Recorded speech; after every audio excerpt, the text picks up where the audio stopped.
We're breaking down the NFC South and who ain't shit. Let's get it.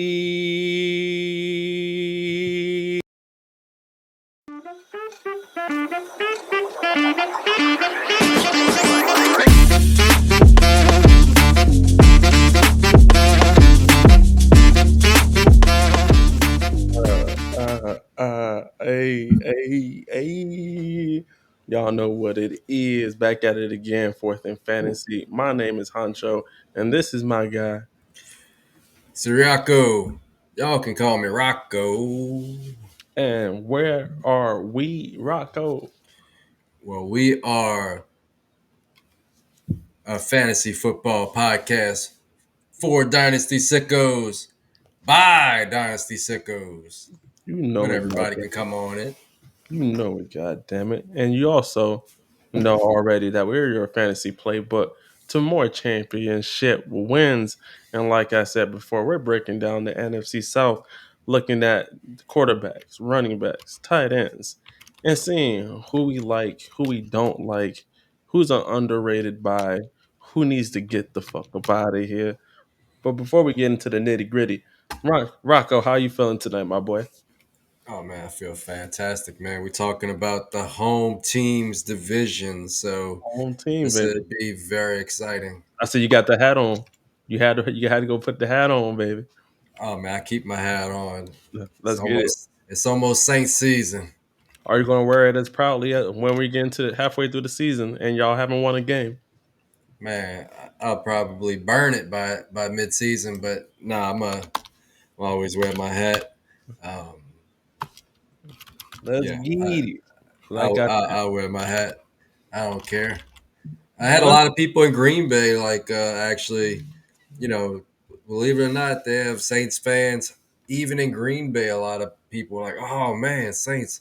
I'm a Saints fan." It's like, what? I didn't think they had any of those up here, all the way up here in Green Bay, but yeah, me too. I apparently didn't. they That's quite odd. I never would have thought that. Yeah, well, I guess when you wear a Saints hat, you stick out like a sore thumb. So, if there was any Saints fans that I saw cross my path, they were quick to come up to me and talk some Saints football.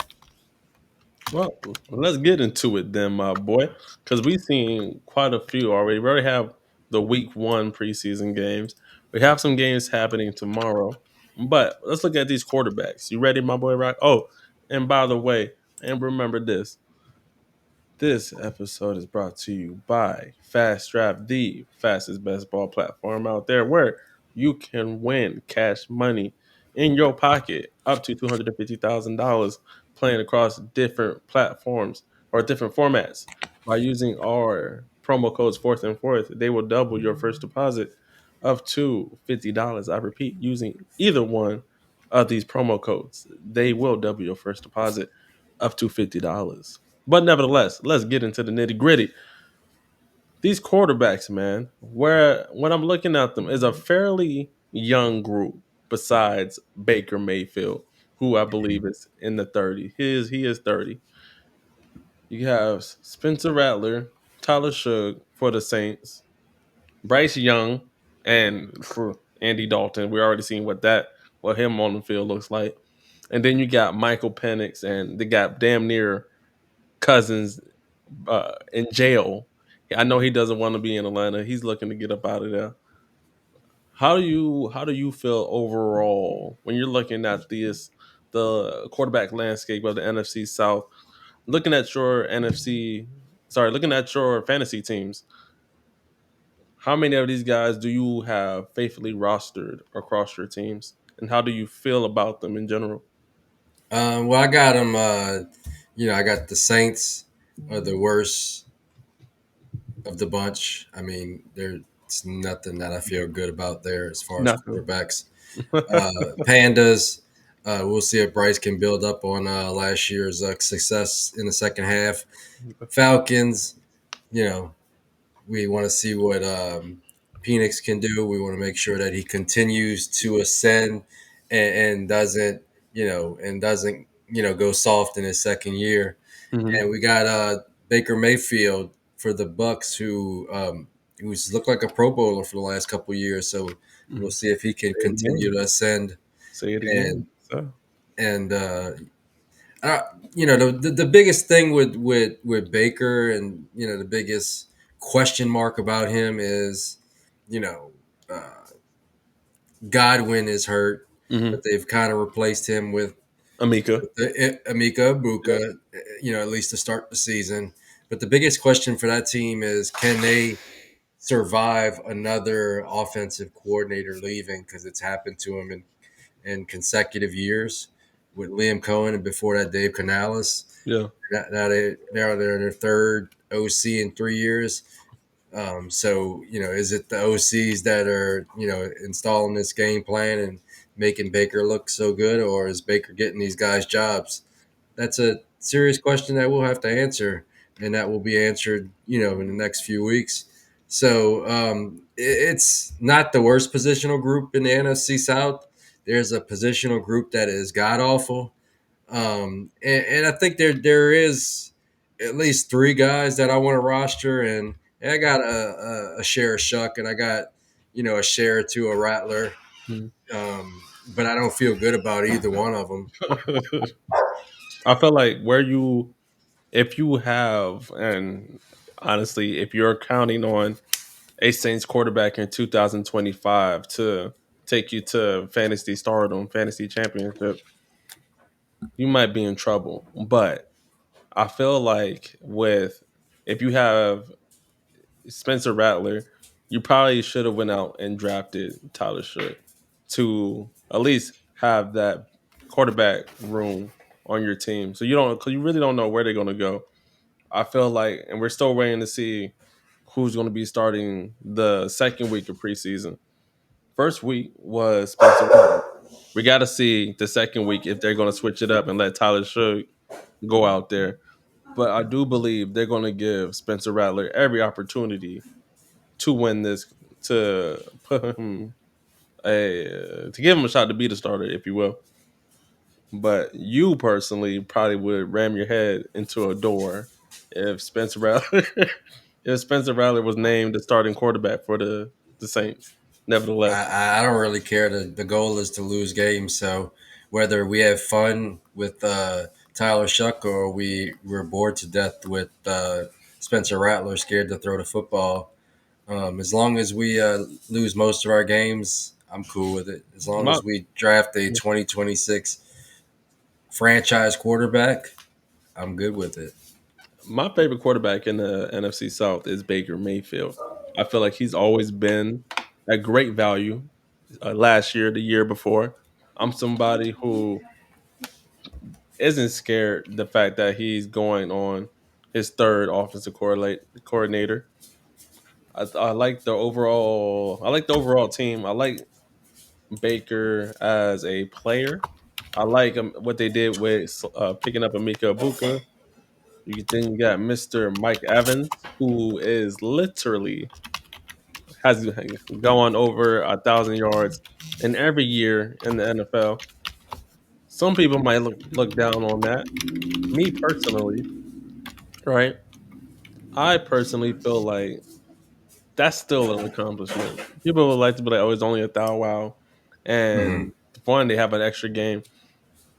But nevertheless, I like Mike Evans. I still think he's a solid wide receiver to have on your fantasy team, and this might be his last hoorah. So you never really know. And then you got the medicals when you throw it out there. But I like Baker Mayfield, and then he's typically at the top five when it comes to passing touchdowns, right? I think when it comes to if you're in a fantasy league that has 6 point passing touchdowns, Baker Mayfield is one of the more solid buys just because he is one of those guys who throws a lot of touchdowns. And then he has sneaky rushing ability too. Like he'll like take off with that thing. I like his moxie. I like the overall team around him. Hmm. And then if we're looking at the most underrated or a guy who could come out of this, because I'm looking at both them young cats with Michael Penix and Bryce Young, right? We like what we saw from Bryce Young at the end of last year, but can we see him improve on that this year? I like what we seen from him this last preseason game. He's kind of starting to look like the Bryce Young from Alabama. I think the league need to watch out if that overall offensive team stays healthy. It could be. I think the Carolina Panthers could be when we're looking back. I think Buccaneers ultimately win the division, but if you told me, excuse me, if you asked me, and damn, I don't want to throw my Falcons too far under the boat either, but it's going to be tough for that second spot. I think with this year, they're going to be a lot of 88. No, probably the worst team is probably the Saints. I think you would agree with that. It's no That's the truth. There's no problem about it. If any of these teams finish worse than the Saints, then they should be ashamed of themselves.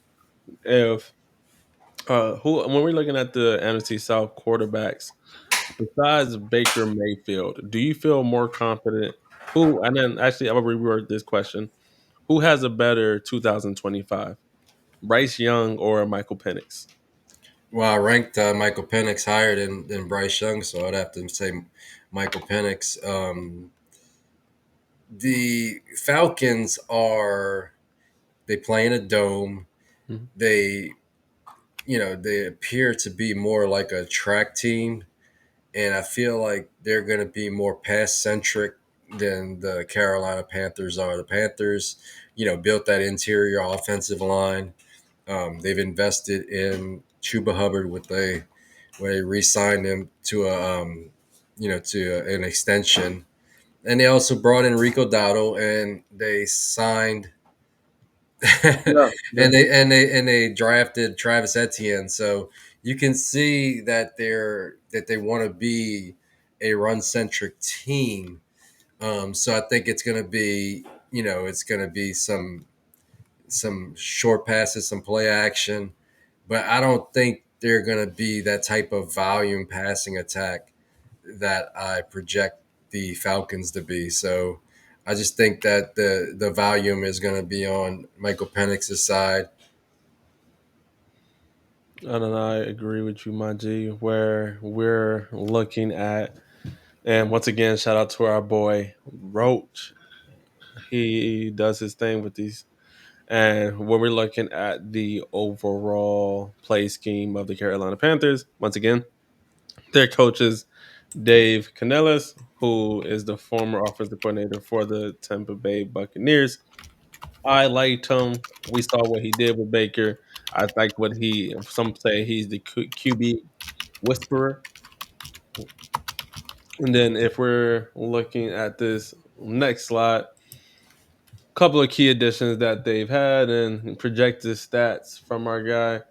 He thinks that Bryce Young throws for 36 to 38 passing yards. And I like that number from him. I honestly think, I can actually agree with that. I think that's what I kind of projected for him in an earlier podcast. like, what I would want from, honestly, what I would want from Young is, because honestly, he's another guy who sneakily is a good runner, a solid runner. I want to say he's in the same levels of a Lamar Jackson, right? But he's not scared to take off. So he can give you a few rushing touchdowns as well, right? So personally, if I am looking at or if I'm ranking these quarterbacks for the NFC South, I'm going Spencer Rattler, Tyler Shough fourth, then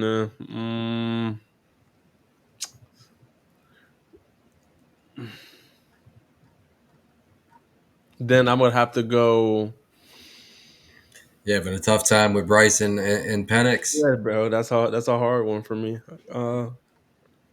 Just because I would go Bryce Young third. I would go second Michael Penix, and then number one Baker Mayfield. Obviously, is the number one. How would you go, my boy? I already ranked them. I Oh yeah, had you did. You're right. My I already ranked them. I have Saints, Panthers, Falcons, and Bucks. bad. As far as that's how I have their quarterback rooms projected. So yeah, I like what they and once again, I think Baker could. He's always a dark horse to be QB1. health wise, and if Mhm. everything around him is good, I think he once again he leads the NFC South. Tampa Bay ends up, hate to say it, ends up Yeah, winning. he said he has the upside to be the QB1. Yeah, dark side. He don't run. Hey man, or if he throws enough passing touchdowns, fuck it. You I you can see can't him. you can't compete with Josh Allen, Lamar Jackson, I feel like if he gets J.D. into Daniels, the 40s, Jalen Hurts with his 15 rushing touchdowns. if he gets into the 40s, and Baker Mayfield's another. Once I spoke on another guy who will use his legs, I think he can. I think I said dark. Very.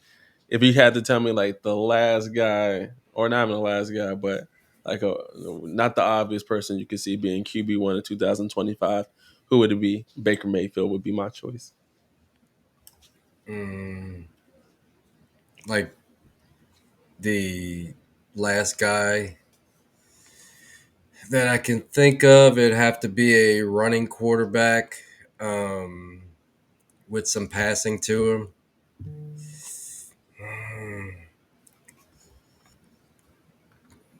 JD5, but I don't think that's too spicy. I No, mean, he that's not doesn't the. even. It's not the, and that's why I said not the obvious. Like I would definitely throw JD5 to be in contention for that QB1 spot. But You know, looking you know who's a dark horse to be the QB1, like really hot, like super at hot, like who? scolding. Geno Smith, All right, piss me off. Let's move over to these running backs, man. only because they could lead the league in plays, Man, I'm not. Hell no. Yeah, and he runs a little bit better than Baker Mayfield. He can get to like 400, 500. he ain't gonna throw as many passing touchdowns as Baker Mayfield. He He ain't even might. gonna throw for as many passing yards as Baker Mayfield. He could. I don't see it in 2025. He could. But It could happen.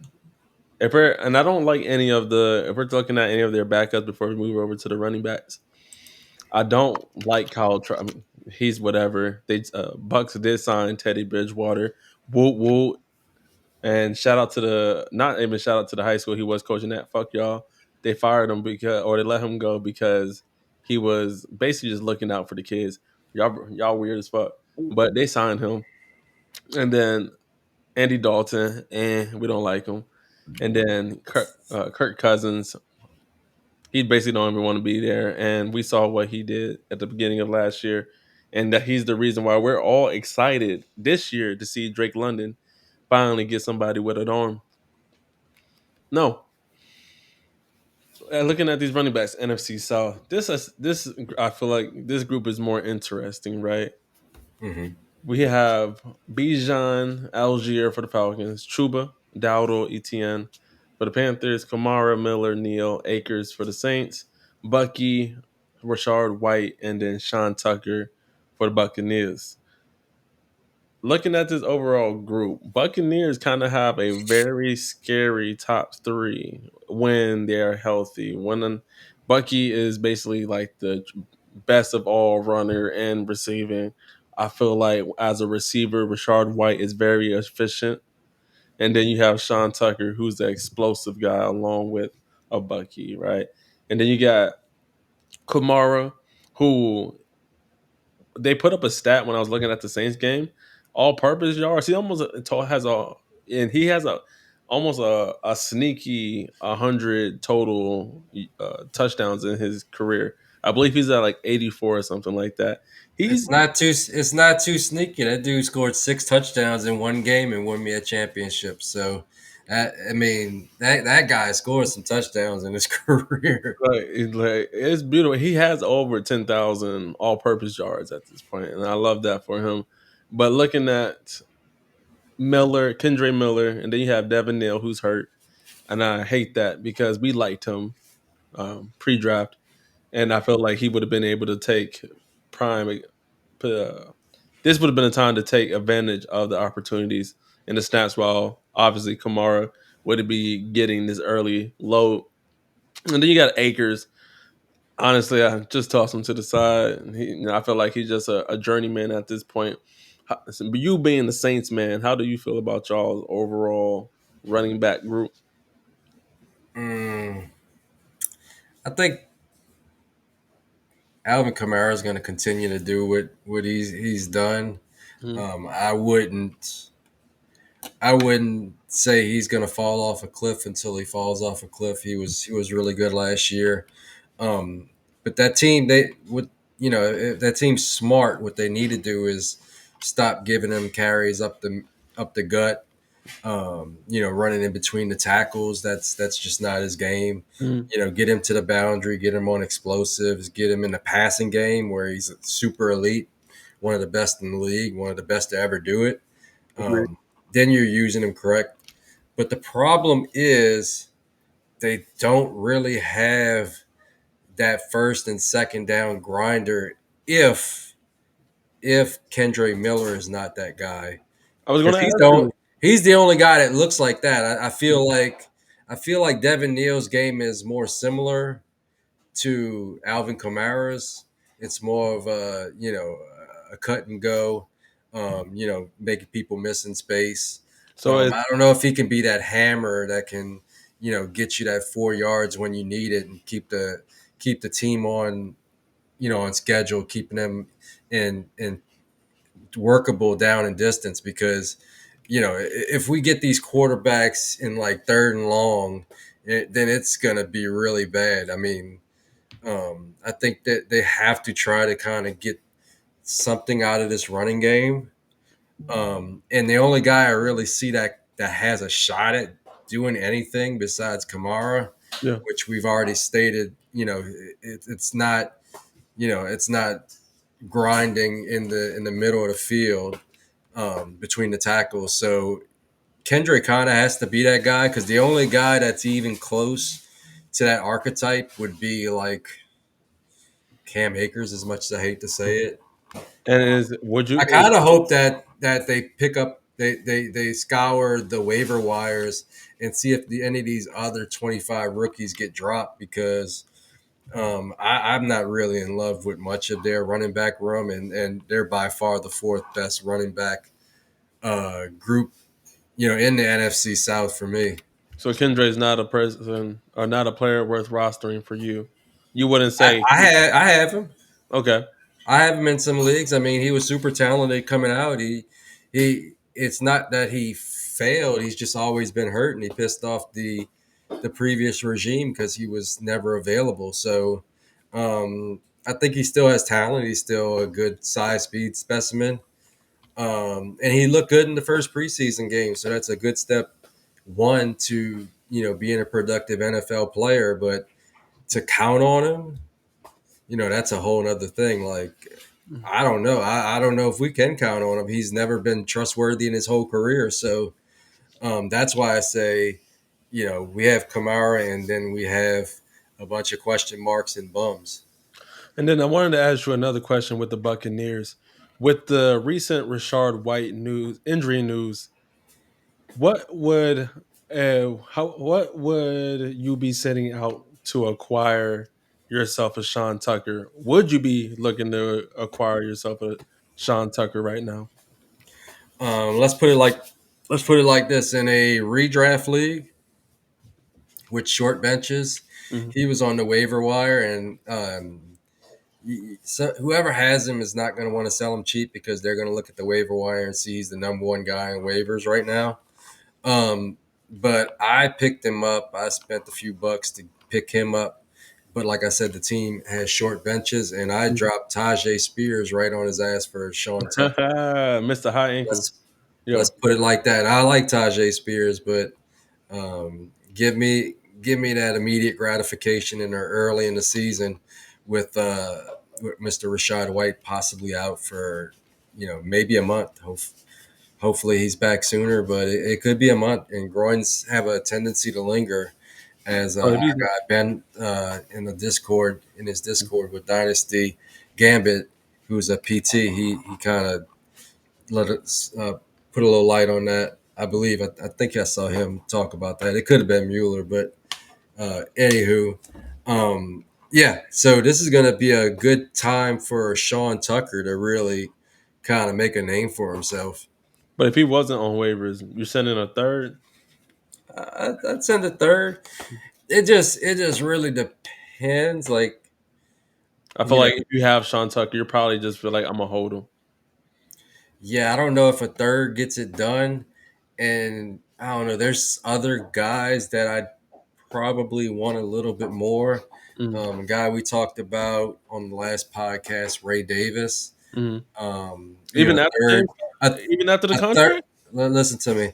Before the contract, you probably couldn't get him for a third, but after the contract, you can get him Okay, for a okay, third all day. okay. I see where you're going with this. Yeah, you Okay. see the vision. So yeah, that's a sneaky ad because I think he's got a little bit more to him than Sean Tucker. Not that I like Sean Tucker. I just think that Ray Davis is kind of locked into that number two role on one of the better offenses in the league. While Sean Tucker, if he doesn't come out blazing, week 3, 4, 5, he can be supplanted again by Rashad White unless he's really out there kicking ass. I mean, that dude was the overall number one running back in the NFL, and got supplanted basically the next week. So, um, I feel like Ray Davis will kind of keep his role, Mm-hmm. and he's got that upside that if anything were to happen to James Cook, who's a smaller running back, then he can be a league winner. We And saw it. then yeah, We saw it I when he got a start. I agree with you, big dog.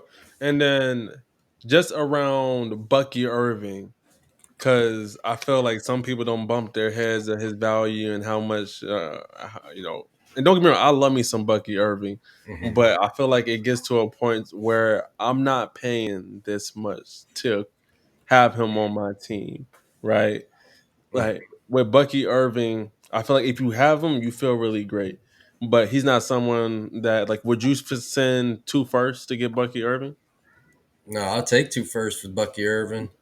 I think the problem with Bucky, and I think it was the same type of problem people had in year two for Puka Nakua, is people remember drafting him in the fourth rounds of rookie drafts, picking him up off of waivers after rookies, Hmm. shit like that. So it's hard for people to get it in their mind like, no, this guy's, a fucking league He's winner, he's a baller. and Yeah. and you're gonna have to pay up and treat him like he is because, you know, the Bucks didn't bring in another running back Mm. to, to get into that running back room or to supplant Bucky.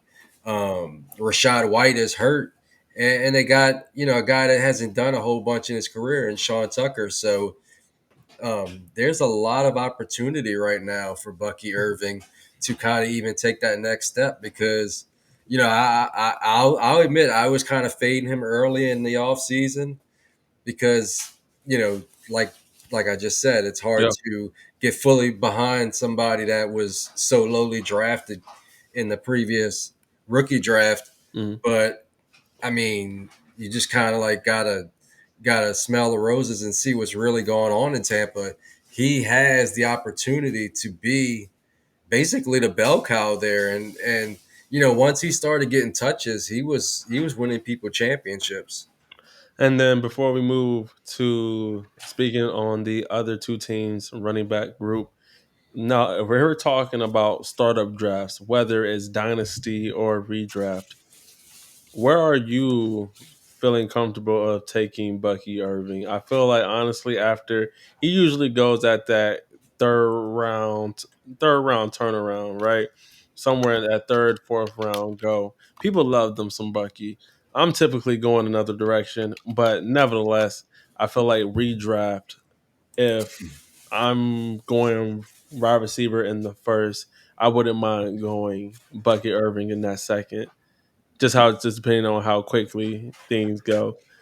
Because we typically see with redrafts, those position players typically are the first ones to go out the window, and then people wait to get quarterbacks a little later on.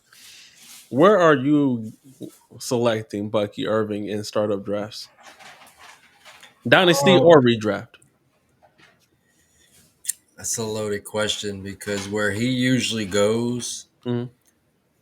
I'm usually going with a different Right. position. Right. You're going, yeah, you're going a different route, you know? Like, like if he's around, or should I say, if he's available, and I don't know, Lad McConkey's on the board.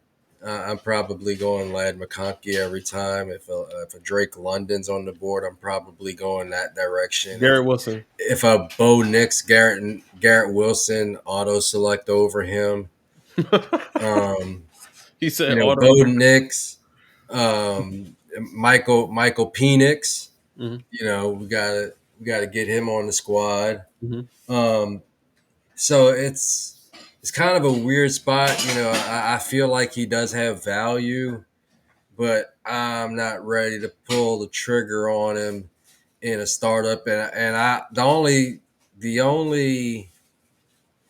the only share that I have of Bucky is a fourth round rookie draft selection last year. Mhm. Um, so that's where I'm at with it. So it's just hard to pick him where he's coming off the board. If he would slide past some of those guys, yeah. But people are usually pretty aggressive on Bucky. Well, I've sold most of my Bucky just because I feel like his value is got to a really extreme high last year. Where I flipped Bucky for like 3 starters, so like Hmm. that's where he got to some point last year. Yeah, And if we're yeah. I looking, sold him for two first in the league. see my point exactly, and you feel great every single time. That's a great ROI. If you don't know what ROI is, return of investment. But looking at the two running back groups, you got Hubbard, Dowdle, and ETN with the Carolina Panthers. And then Hmm. my boy, my guy, RB1. He is RB1 in 2025. I think Rocco would 100% agree with that take as well. Bijan Robinson, I believe, is going to have a really good year. This is the year they fully unlock the capabilities of him and their overall offense. I think they've had the training wheels a little bit on him before, but now year two in their new offensive coordinators scheme. How are you feeling about? I think with Chuba and I'm looking at Chuba and Bijan specifically. Hmm. Bijan, obviously, top three running back. We universally people would agree with that. It goes Bijan, it goes Gibbs, and then I guess it kind of is a toss up. You can go Saquon, you can go Derrick Henry next. It just depending on kind of your In redraft and, yeah. and Dynasty, I think everybody's going Ashton Genty. Yeah, Ashton Genties will be in Dynasty would be up there. But with Bijan, how do you feel about him in 2025? Do you feel when you're looking at this one, I feel like he's obviously the RB1 of the NFC South, but you think what heights does he take his game to? Oh, I think he can be the. I think this is the year he's the RB1 overall. I mean, um, he's in the right offense with the right quarterback. He plays in the fast track in a dome, and he showed us last year that he can be that guy.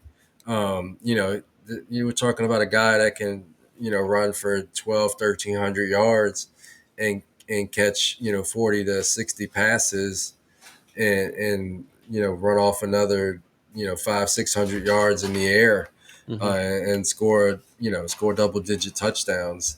So I'm invested in that offense.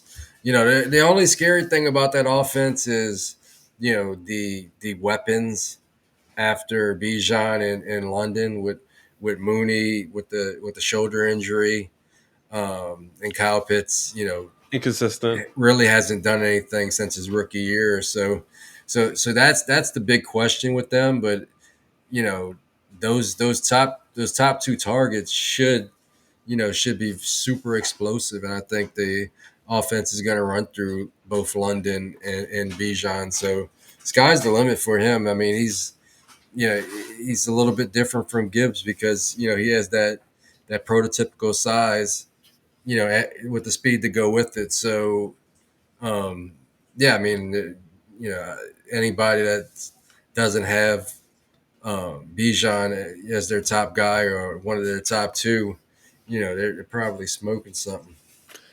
Honestly, if I'm thinking about it, Bucky Irving would be the perfect person to use to honestly move up to go get a Bijan Robinson. Use at the use his all time high value and go upgrade it. Throw in I don't know, for me, I would shoot to get. I'm not coming off of Bijan. If I've acquired Bijan a few times this off season. Super happy about that shit because boy, you got to give an arm, leg, and almost. What Go ahead. what you sent for him? Man, I would have to go back and look, but I know it. I know it was a flip. It was a big. It was a large, several players type of trade. I know what I sold to get him. Let us know. Chuba Hubbard and Marvin Harrison Jr. Yeah, I feel like that's still cheap. I even got a third back. Yeah, I feel like that's cheap. I shouldn't do that one. But that's a hell of a trade on your part, my boy. I'll give you that one. Hell yeah. Now, what Bijan? Like, what would you do? For like I said, you have Bucky Irving, and you're trying to trade to go get Bijan. Let's say Bucky and I don't know, one for a first and a second, I'm still holding Bijan. two first. Now we might be talking. He said, "Now you talking my Now we language." might be talking. I don't give a fuck about that second. Now, how do you feel about Chuba? Make him 27. I feel Chuba is a solid RB2 who can give you RB1 splashes and weeks. I actually love his game.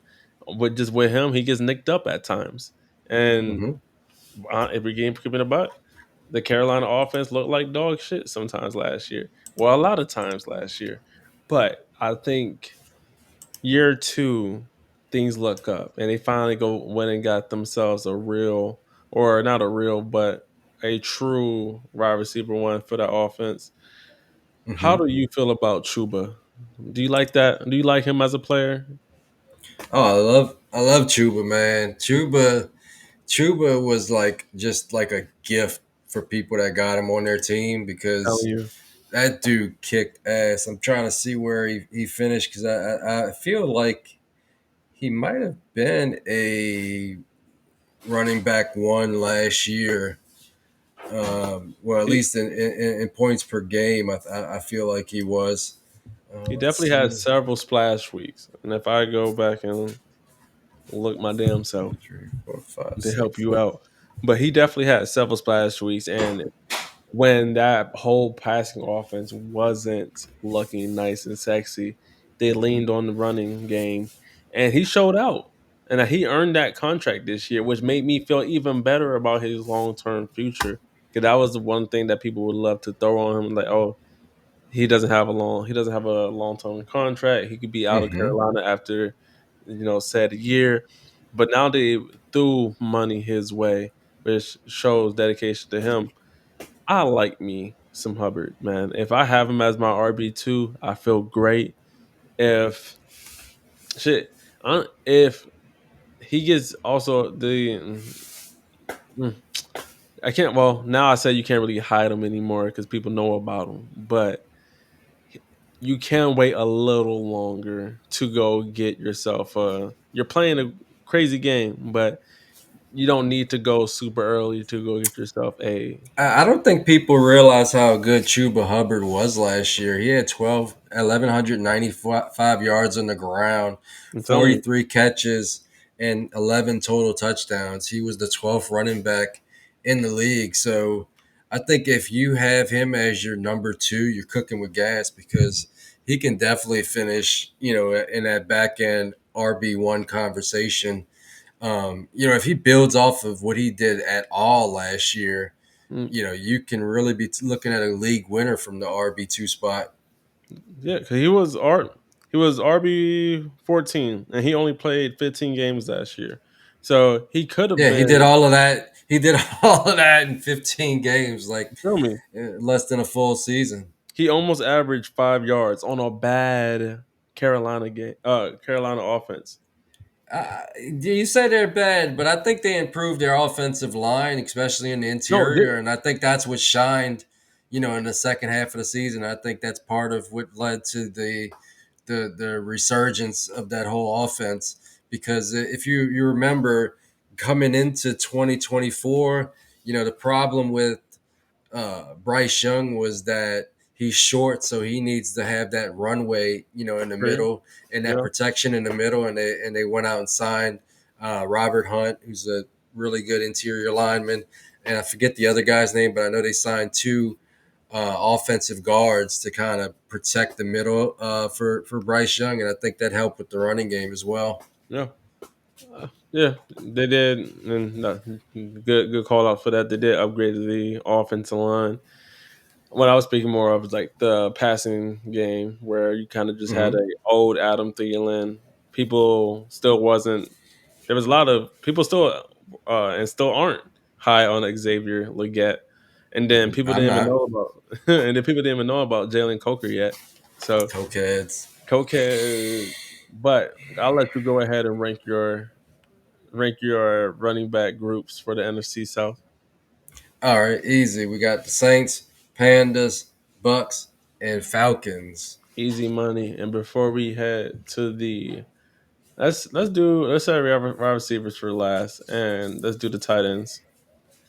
But before we get into the tight ends, remember to subscribe, like, share, support. We have a Discord. It is in the description. You can find us on Twitter. You can find us on TikTok. You can find us on Facebook. Hell, any social media you can think of, Blue Sky. We're everywhere. Come tap in with us. Come join the Tap in. family. Our Discord community is growing. Appreciate everybody who has joined as of recent. Thank you for everybody who continues to tap in with us. The NFL season is almost upon us. We're adding things to the show. Can't wait to debut that for you guys. But nevertheless, remember that this episode is brought to you by Fast Draft, the fastest best ball platform out there on the market, trying to give you money, 250,000 Money. cash, thousand in your pocket.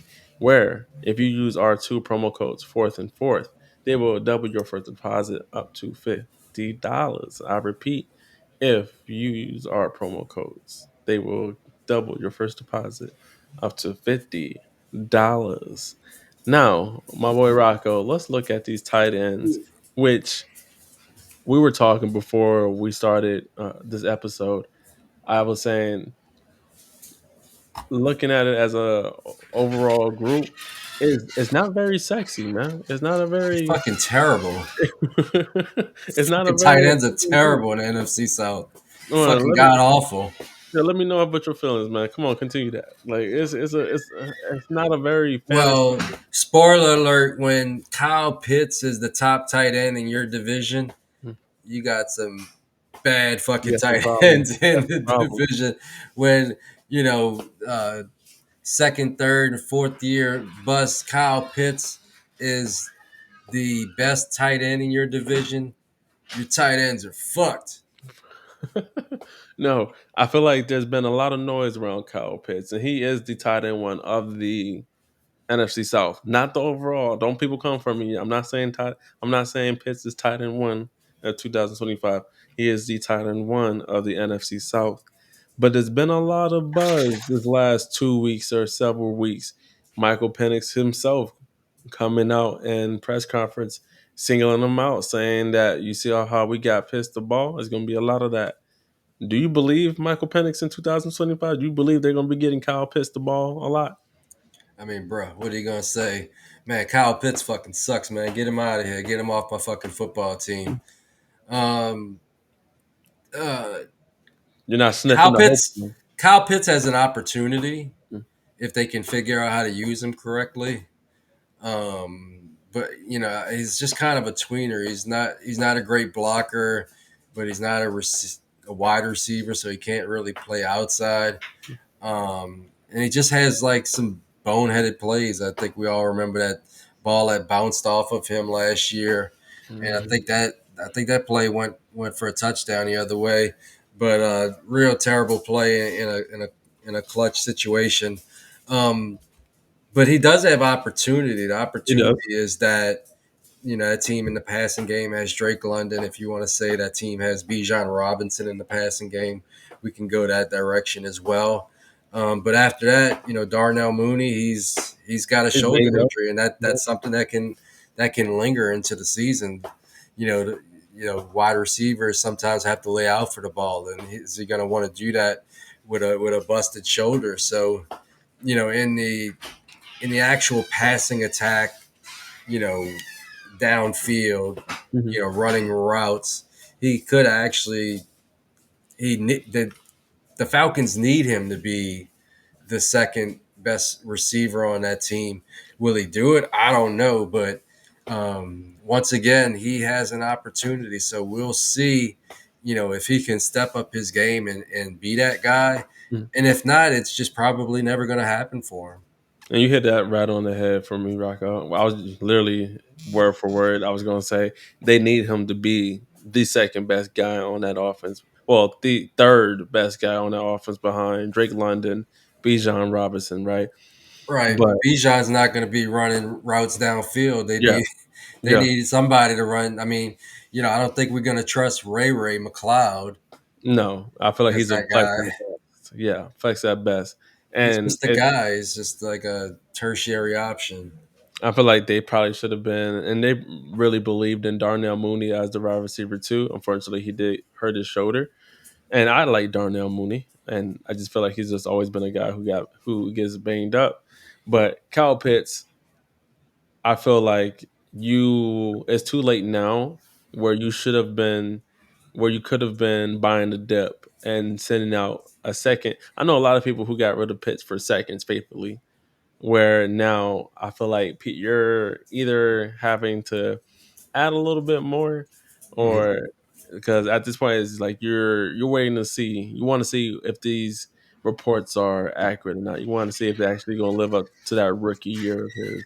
And then once again, he is the best NFC. He is the best tight end in the NFC South.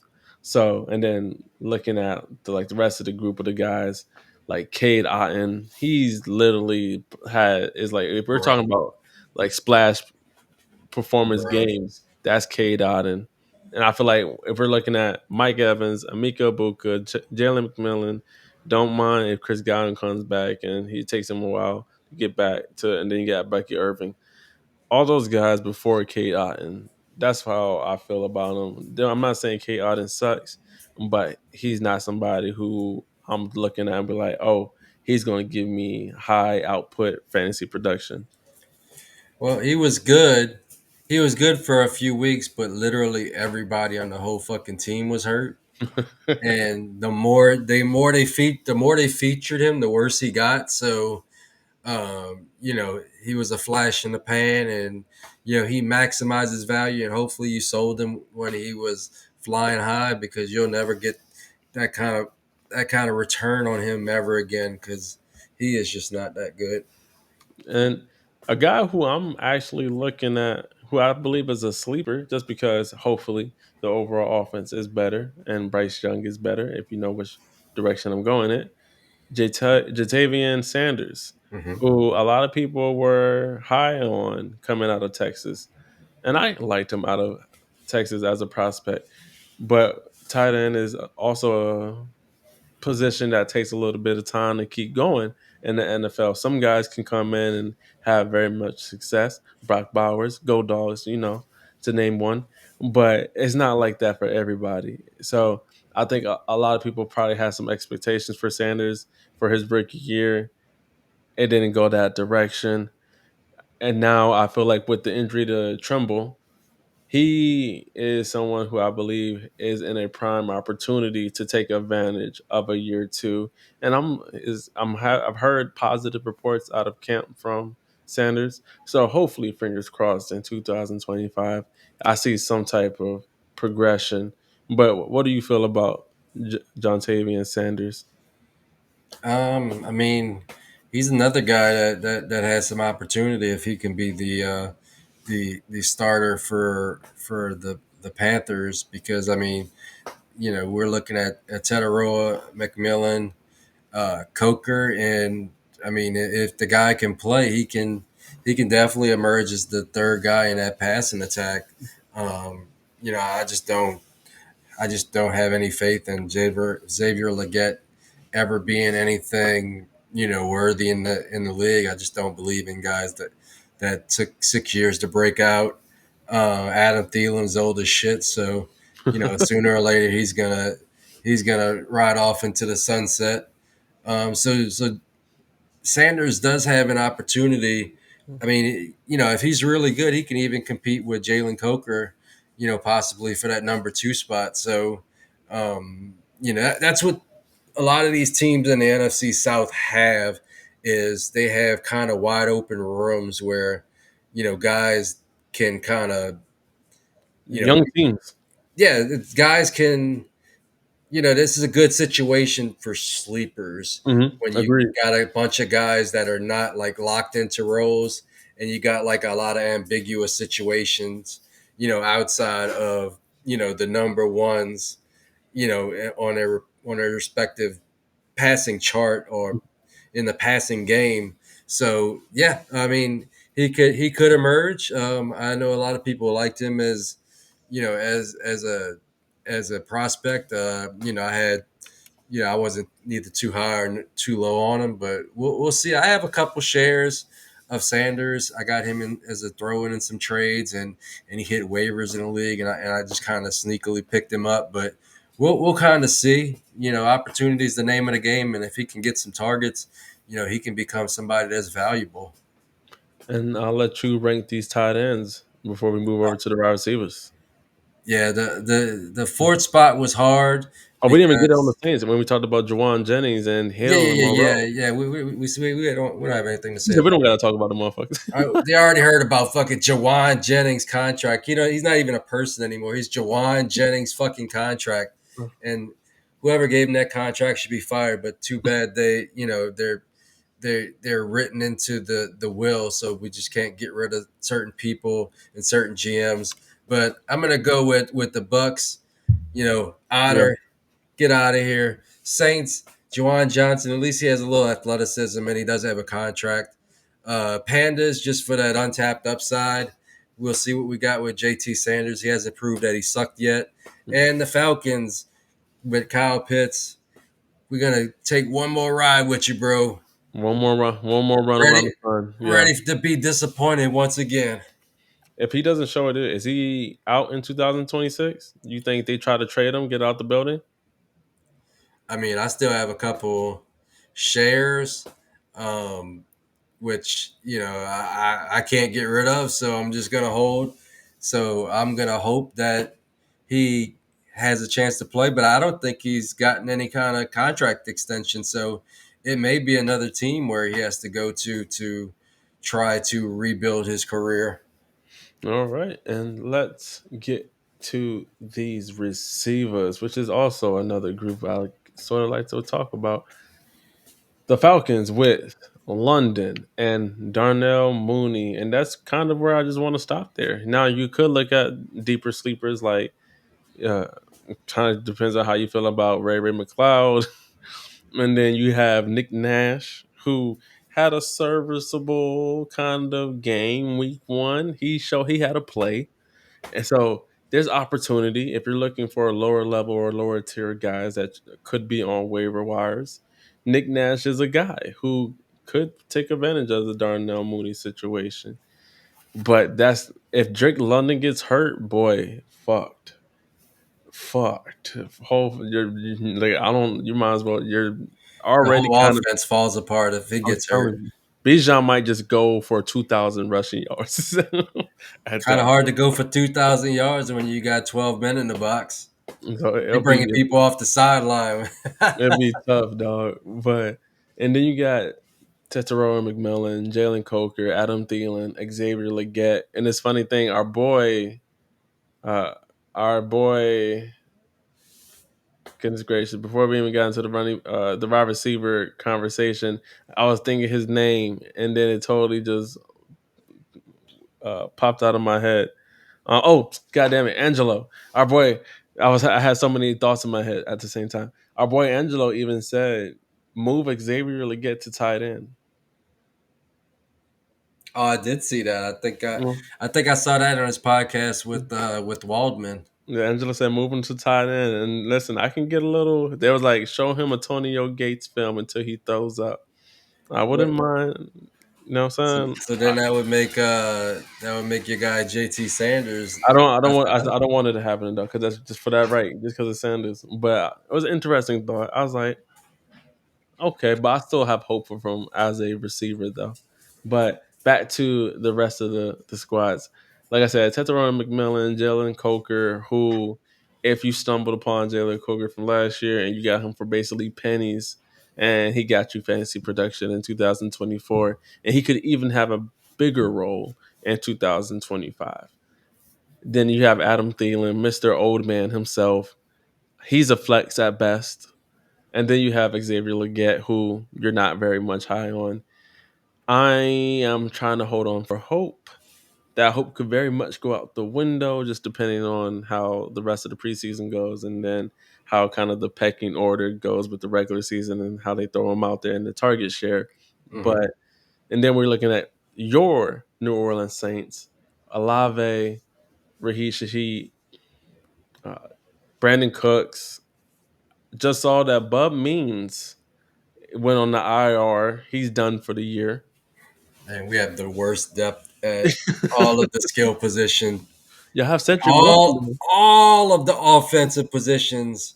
Like we finally got like the line looks good on paper going into the season, and we are short at receiver. We have nothing behind Rashid Shaheed and Chris Olave. You know, not the two healthiest guys in the world. I mean, our running backs are Alvin Kamara and some guys that have been bums in the past. And you got a shit show at quarterback. So and the tight ends are god awful. So we definitely had the worst skill positions in Bro, especially depth. Like if you look at the depth, like the guys behind guys, it's Rocco, fucking you're awful. hilarious, bro. Like when you're talking about your New Orleans Saints, you sound so like you keep it so, and that's why I really appreciate you because some people would just smoke the crack and be like, "No, what? The Saints are still going to be good. It doesn't matter what happens. Like we're going to be the number one in the division." You're just like, bro, we're going to suck. It is what it is. Like as long as we can go get myself some Lenore Sellers next year, fuck it. Now you talking that now you get me fucking hyped. He said that's no, that's the situation that you're You hoping can't for. win a championship without a franchise quarterback, and we don't have that guy in the building. Haven't had him since before Drew Brees' arm fell off. So, and then if you're looking at the Buccaneers, who we were just talking about, you now have Mike Evans, Amika Ibuka, Jalen McMillan, and then Chris Godwin, who's I'm just going to throw it out there. Believe he starts the year on pup. I think he misses the first 4 games. I don't think I he think comes. that's common knowledge at this point. At first was he If our could guy Ben said it's man, you could write a check on that thing. because if you look at the timeline, it was first he's going to be good. Week one is not in question, and then it turned quickly to he might be there for week one, and then it He turned ain't to gonna fucking be there. they was like, we kind of don't think he's going to be Nah, they there. fucking bullshitting with y'all. He's not fucking being there. He had a fucking second procedure on the same ankle that fucking was pointed the complete opposite way, and he was fucking laying down on the field crying because he knew that's a long term injury. So yeah, I Wasn't still even the pain. I think these guys. It ain't even the pain with these guys. It's the fact that they know that they are gonna be parked, at for the a good amount of hospital time on the sideline for probably at least a year. That I think that's what gets to these professional athletes more than anything. because that recovery time and the rehab that goes into it, and that's if everything goes perfect. Guys have setbacks that could very much Yeah, happen. yeah. You can't just look past a horrific looking injury like that. It just and Godwin's never been the fastest healer. Like he's always been a guy that would get hurt and then would come back the next season kind of slow and build up. Like he ain't Superman, so it's going to take him a while to kind of get back to that level. Everybody thinks that they could just twist his foot back around and he's going to walk onto the field and be that top five overall wide receiver in terms of production. Hmm. As soon as he gets out there week one, whatever, it just ain't gonna happen. It's gonna take a while. And while it's taking a while, Emeka Ibuka is gonna be out there playing his same position, gobbling up targets and putting up fantasy points. And the discussion that we were having in Dynasty Deacons Discord a little earlier today, where we were having a discussion about Amika Ibuka, and at this point, nobody's taking just a first for Amika Ibuka. It's going to cost you more now, even after he was drafted, because I just don't see what would be the purpose. You most likely selected him in the first round. Shout out to anybody that lucked out to get him in that early 201 because people were tripping or low on him just because he went to the Oh Buccaneers. yeah, He said, "Oh yeah." I got me some Buka. You know what I'm saying? So I think now, and once again, because of the reporting, the misreporting of Chris Godwin's availability for week one, that's what made people lower on Amika. That quickly turned as we got more news about Chris Godwin. Now I think Amika Ibuka could have an even more serviceable a rookie year, and like you kind of pointed to, Not that's even serviceable. He's gonna be the number one wide receiver on that team by the end of the year, and maybe earlier. even if Chris Godwin comes back and misses first 4 games, it's going to take him time to even get back to fantasy worthy shape or fantasy worthy type Hmm. of where he can get back into the groove of things. And let's say they get to the point of where he has to work back into the whole chemistry of things because now they got this thing cooking. Let's say they're rolling. Mike Evans been cooking with Amika Buka out there, Jalen McMillan's out there. Hmm. Now you're kind of looking at a Chris Godwin who's 29, 30 ish. Now you're yes, you signed him to a new contract when that might be his saving grace. That really might just because you threw the money that way. I don't think they're gonna feel a need to rush him because if Amika's kicking ass in the Chris Godwin role, playing heavy slot snaps, Jalen McMillan is not a bad player either. He was a guy No, that was kicking solid flex. ass when he got opportunity down the stretch last year. Yeah, So you're gonna have really a really good wide receiver core even without Chris Godwin, so there's not going to be a big need to rush him back. And if Amika Ibuka's playing in a slot and playing that Chris Godwin role, playing it maybe even better than Chris Godwin's playing it, then how is Chris Godwin going to just walk back on the field and take that position back? I think he's going to go into the Z, and there's going to be some movement around there. Any good team's going to move their guys around, but I still see Amika Ibuka being heavily used in the slot because that's basically where he played in college. who has a better year, Amika Ibuka or Chris Olave? Hmm. If both stay healthy, Mm, big question. If both stay healthy, I think Olave is going to have a better year. I mean, you're talking about Olave. I think he started out his career with back-to-back 1,000-yard seasons, and he then did. Derek Carr tried to murder him on the field. Derek Carr should be serving time in Angola right now for some of those throws he made to some of my players. That was fucking bullshit. Fuck that dude. But Bro, like, anyway, do you ever? Anyway, Chris Olave, I think he's gonna have a nice bounce back year, especially if Tyler Shuck is in there because he's not afraid to throw the ball. And guess what? The, the Saints defense is fucking god awful, so they're gonna be in a lot of shit show situations, a lot of catch up situations. So I think he can push.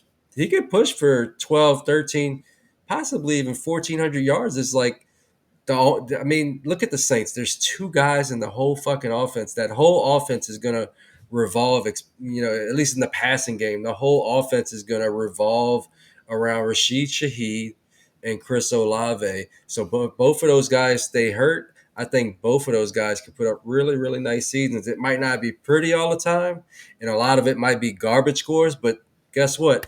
Garbage fucking touchdowns win fucking fantasy championships. So this season, barring health, Mhm. because we know that Chris Olave is one concussion away from going back to the hospital and possibly quitting football. But if he stays healthy, I think he should outscore Amika Ibuka at least year one.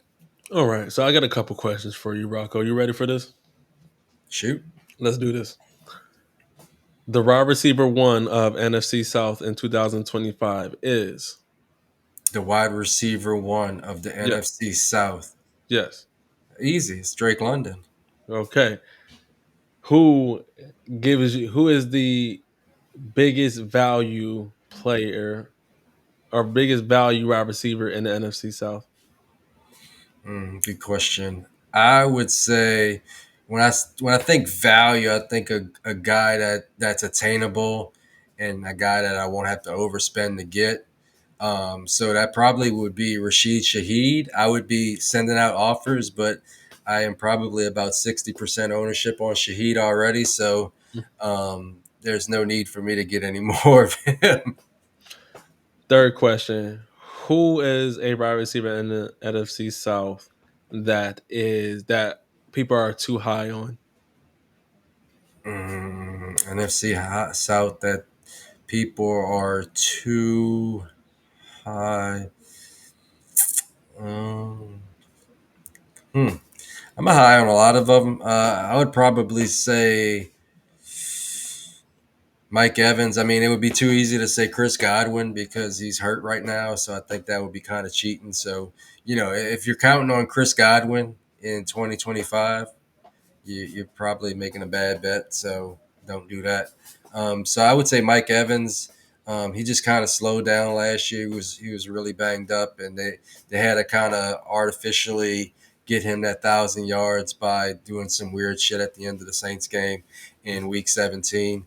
So I would say he's probably a little overvalued. I don't feel too confident in his ability to put up those big seasons, but I have some Mike Evans, so it's a pretty loaded question as far as I don't see anybody that's obviously overvalued. I see a lot of guys that are properly valued. Okay. And then last question: if you had to come out of the draft with any player across any position in the NFC South to win you a championship, who you coming with? Mm, it would be easy to say London because I think he is a league winner and he could be the wide receiver one overall. But if I have to come out with anybody, and we're talking redraft or dynasty, or Dynasty. Let's do Dynasty. I have to get Ted. I think he's just going to be a value monster.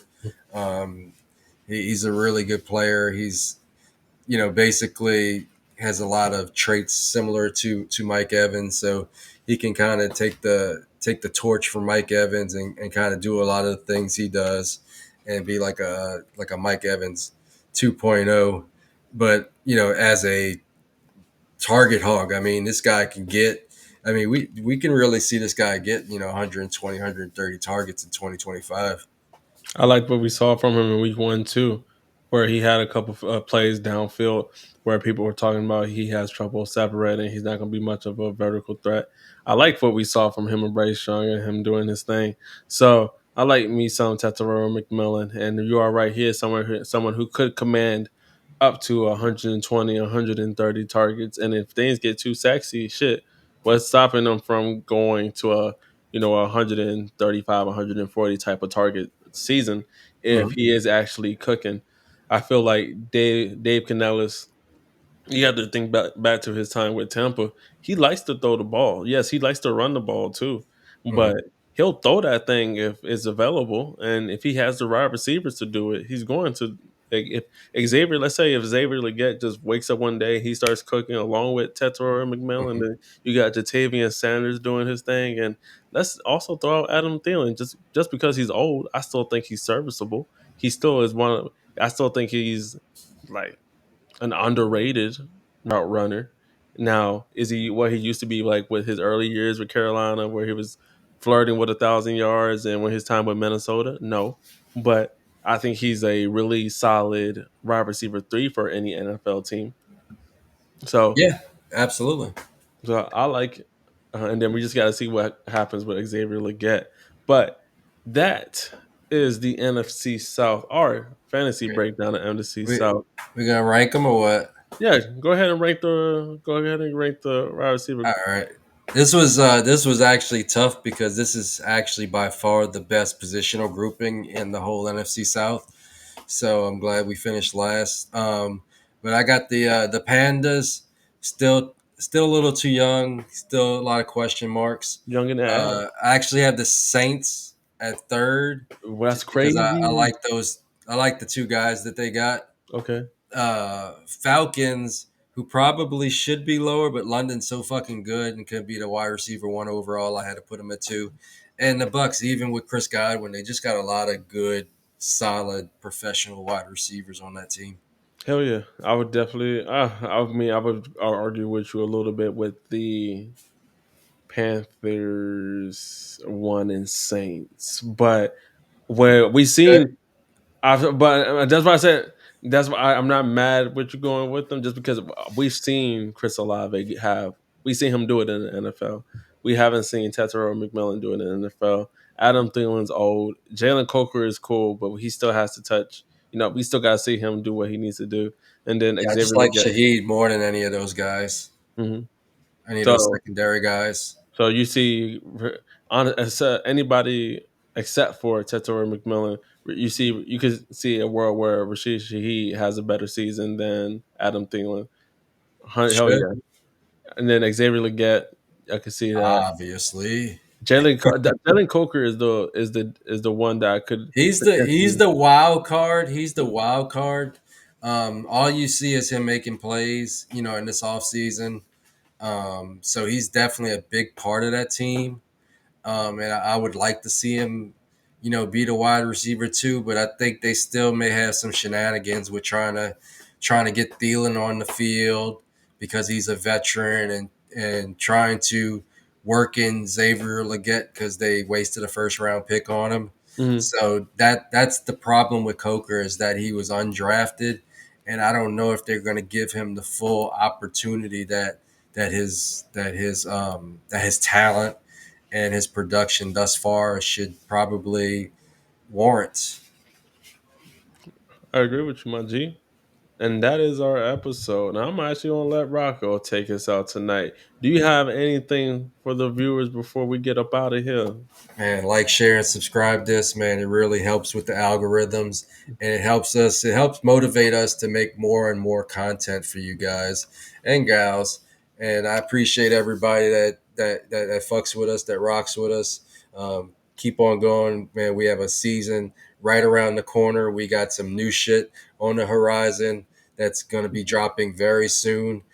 So, like, share, and subscribe this joint, and join in the Discord because in the Discord we're having conversations like you see on this podcast all throughout the day, and we're very responsive. It's completely free, and it's the best way to get personal advice from us.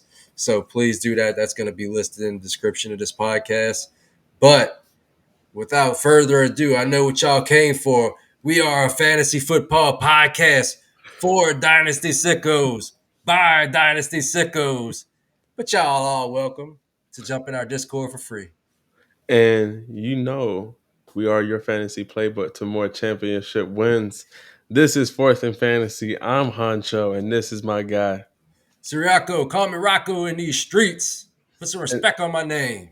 until next time, y'all stay good. Y'all stay blessed. Fourth and Fantasy.